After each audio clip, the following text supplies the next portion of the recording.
And so I want to welcome back our panel. They've had a few minutes to calm down and take it in, but they're going to bring the energy back up. I know, it's all in good fun. It was just my camera catching up. You know, it was just the camera catching up. There was all this burst of energy as the camera unfroze. Yeah. Exactly. Get a little shot of espresso. So we were talking about the January 6th Select Committee. Obviously, we're going to have debate because you guys are, political pundits on what should have happened, what could have happened. Regardless, it's happening. They postponed Wednesday. They have it now going on Thursday. Again, I think the big question is, obviously, if you're a staunch, and I brought this up yesterday, but let's be honest, if you're a staunch Trump supporter, you're not watching this.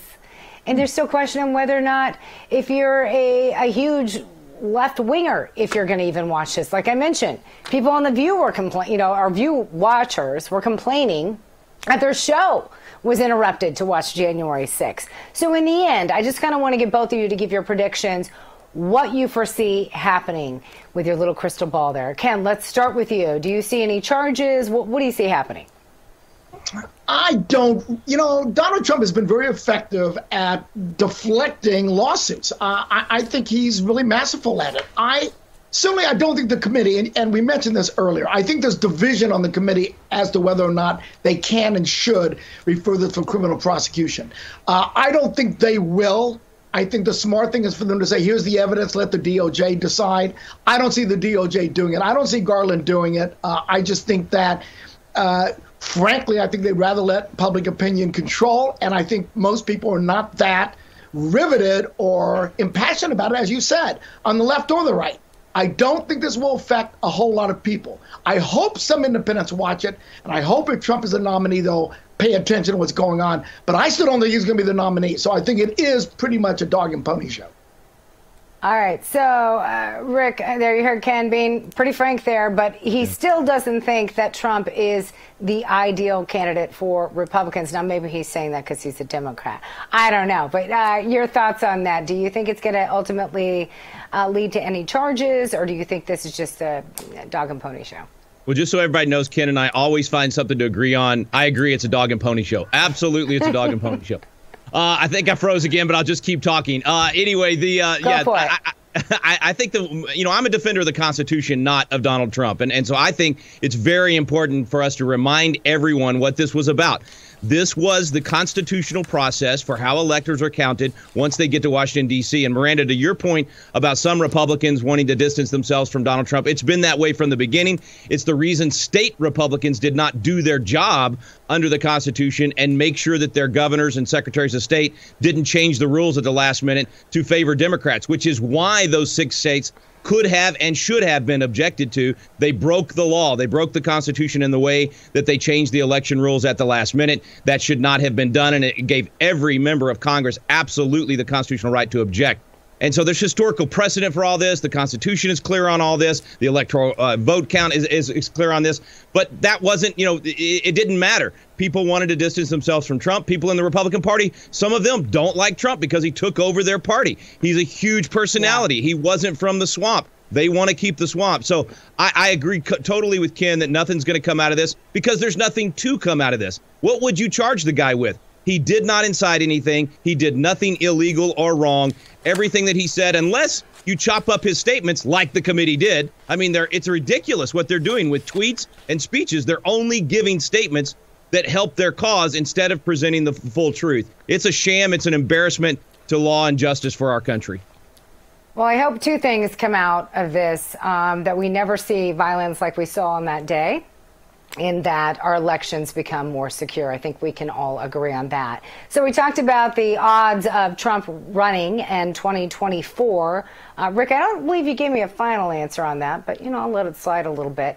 You can bring it up a little later as soon as we're able to get your video back. But let's talk about Biden in 2024. Here's something that may surprise or may not surprise some of you.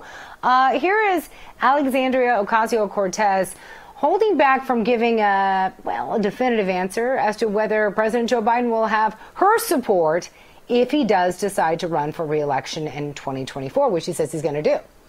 Before we go, I just want to ask about President Biden. He is saying he's going to run again in 2024. Will you support him? You know, if the president chooses to run again in 2024, I mean, first of all, I'm focused on winning this majority right now and preserving a majority this year in 2022. So we'll cross that bridge when we get to it. But I think if the president has a vision, then that's something certainly we're all willing to entertain and examine when the time comes. That's not a yes. Yeah, you know, I think we should endorse when we get to it. But I believe that the president has been doing a very good job so far. And, you know, should he run again, I think that I think it's we'll take a look at it. Okay. I got to be honest, I'm trying not to laugh. Well, that's not a yes. No, it's not. Your ears did not fool you. It is not a yes. But her buddy, Vermont Senator Bernie Sanders, says that he will support President Biden if he does plan to run again.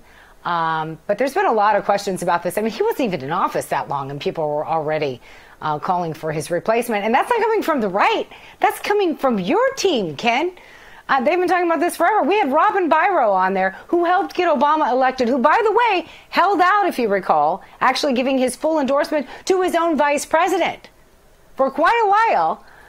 Even saying, yeah, maybe I kind of want somebody else, like, I don't know, like Amy Klobuchar.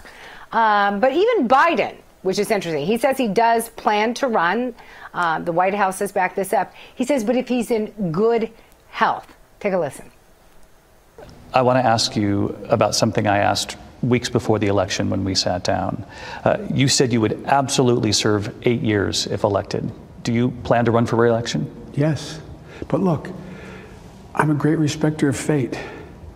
Fate has intervened in my life many, many times. If I'm in the health I'm in now, if I'm in good health, then in fact, I would run again. Okay, Ken, we're tight on time. Obviously, we were talking about the economy. Yeah. Maybe, I'm just throwing it out there, not an expert on this, but maybe that might have a little something to do with some of these Democrats saying, maybe we should look at someone else, and then perhaps his age. I mean, he is up there. So first of all, if I was AOC, I wouldn't be wasting a lot of time preserving the majority, because that's not going to happen in November. We may squeak out in the Senate, but not the House.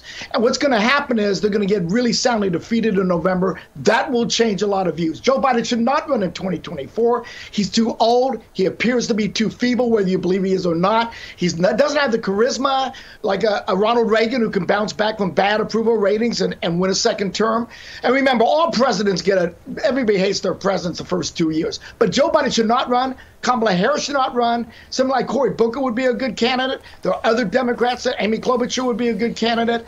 I believe the Democrats, if smart, will find somebody else in 2024. I don't see Biden being the nominee. But does that look bad, though, Rick? I mean, if you elected someone that you thought was going to be a good president, let's just throw it out there, you're unhappy with his job performance, then you're like, well, maybe we made a mistake. We're going to put this person forward. I mean, do you really foresee that happening? And is that what's in Democrats' best interest? Or could this actually come to hurt them and favor Republicans?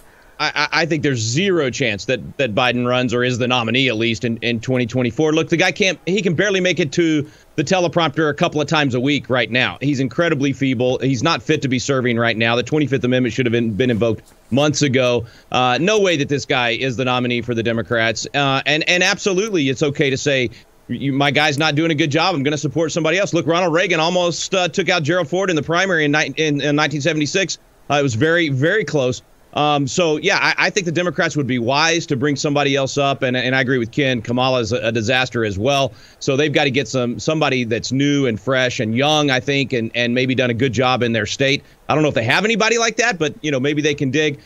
In terms of my crystal ball, 0% chance that Joe Biden is the nominee, 80% chance that Donald Trump is the Republican nominee, and 20% chance it's Ron DeSantis. That's my crystal ball anyway. All right, those are his betting odds. I'm going to bet that we are going to fix your camera and it won't freeze again. But thank you, gentlemen, so much. We're out of time. We'll be right back. You're watching News On.